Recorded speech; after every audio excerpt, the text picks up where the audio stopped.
বর্তমান সময় অনেক রুগীরাই আমাদের কাছে এসে চেম্বারে এসে বলে, স্যার আমার হাত ছিনছিন করে, ঝিনঝিন করে, অবশ হয়ে যায়, দোনো হাত অবশ হয়ে যায়, পা অবশ হয়ে যায়, মনে হচ্ছে যেন আমি তুলার উপর দিয়ে হেঁটে যাচ্ছি, পায়ে কিছু বল পাই না, এক পায়ে পাই তো অন্য পায়ে পাই না, এক হাতে পাই তো অন্য হাতে বল পাই না, খুব শিনশিন করে, আমি লিখতে গেলে কলম দিয়া কি আমি কলম ধরেছি নাকি এটা আমি বুঝতে পারি না, আমি হাঁটার সময় আমার পায়ে শু, স্যান্ডেল, স্লিপার এগুলো আছে কি না এগুলো আমি শনাক্ত করতে পারি না, মনে হচ্ছে যেন আমার পাটা শূন্যের উপরে ভাসতেছে। এই শিনশিন করা, এই ঝিনঝিন করা, চিকিৎসা বিজ্ঞানের ভাষায় এটাকে আমরা বলি পেরিফেরাল নিউরোপ্যাথি। এই পেরিফেরাল নিউরোপ্যাথির ভালো চিকিৎসা আছে, এই চিকিৎসা সম্পর্কে আমি বিস্তারিত আলাপ আলোচনা করব। যে আসসালামু আলাইকুম ওরহমতুল্লাহি ওবরাকাতুহু। আমি ডাক্তার মীর শহীদুল ইসলাম। আমার চেম্বার শুভেচ্ছা 255, ঐতিহ্যবাহী শেখঘাট, সিলেট থেকে আমি আপনাদের মাঝে সংযুক্ত হতে পেরেছি।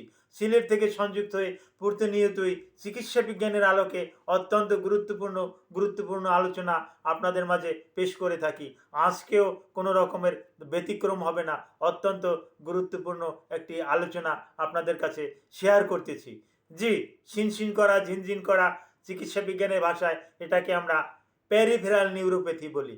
এখন এই পেরিফেরাল নিউরোপ্যাথি কাদের হয়, কেন হয়, এর চিকিৎসা কী? এই পেরিফেরাল নিউরোপ্যাথি মূলত ডায়াবেটিস মেলাইটাস রুগীদেরই বেশি হয়ে থাকে। আর এগুলো মূলত একটা নার্ভের রোগ। সেন্ট্রাল নার্ভ থেকে নার্ভটা যত দূরে যায়, অর্থাৎ এই মস্তিষ্কর যে নার্ভটা, এইটাকে আমরা কেন্দ্রীয় নার্ভ বলি, সেন্ট্রাল নার্ভ বলি। এই সেন্ট্রাল নার্ভ থেকে এই নার্ভগুলো কিন্তু প্রত্যেকটা জায়গাতে ছড়িয়ে ছিটিয়ে আছে, যেমন আমার হাতের এই আঙুল পর্যন্ত, পায়ের আঙুল পর্যন্ত এগুলো কিন্তু ছড়িয়ে আছে।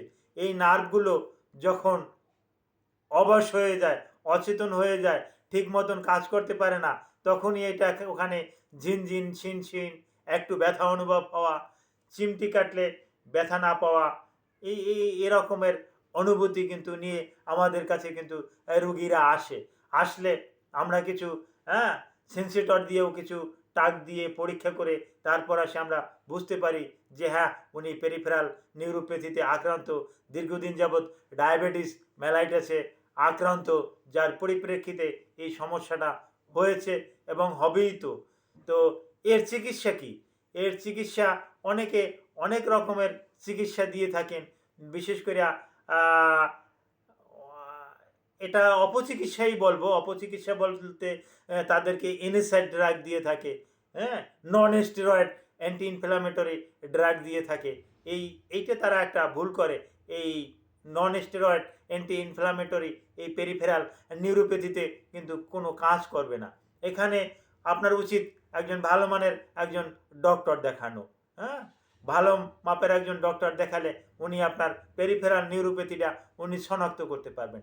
পেরিফেরাল নিউরোপ্যাথি শনাক্ত করার পর উনি নিউরোপ্যাথিক পেইনের কিছু ড্রাগ আছে, এই ড্রাগগুলো দেবে। অ্যান্টি নিউরালজিয়া কিছু ড্রাগ আছে, এরকমের ড্রাগ দিয়ে রুগীটাকে কিন্তু সম্পূর্ণরূপে ভালো করা কিন্তু সম্ভব। কিন্তু আপনি যদি যথাসময়ে চিকিৎসাটা না করান, আস্তে আস্তে করে কিন্তু এই নার্ভগুলো ড্যামেজ হয়ে যেতে পারে। আর এই নার্ভগুলো ড্যামেজ হয়ে গেলে, দুর্বল হয়ে গেলে, তখন কিন্তু আপনাকে কিন্তু হসপিটালে ভর্তি থেকে কিন্তু চিকিৎসা করতে হবে।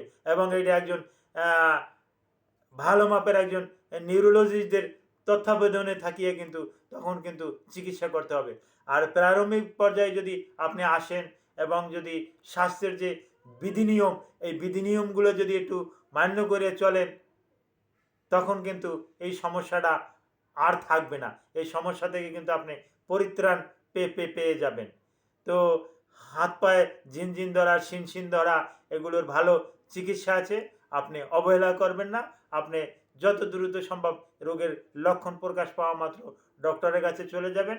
ডক্টর আপনাকে উন্নত মানের চিকিৎসা দেবেন।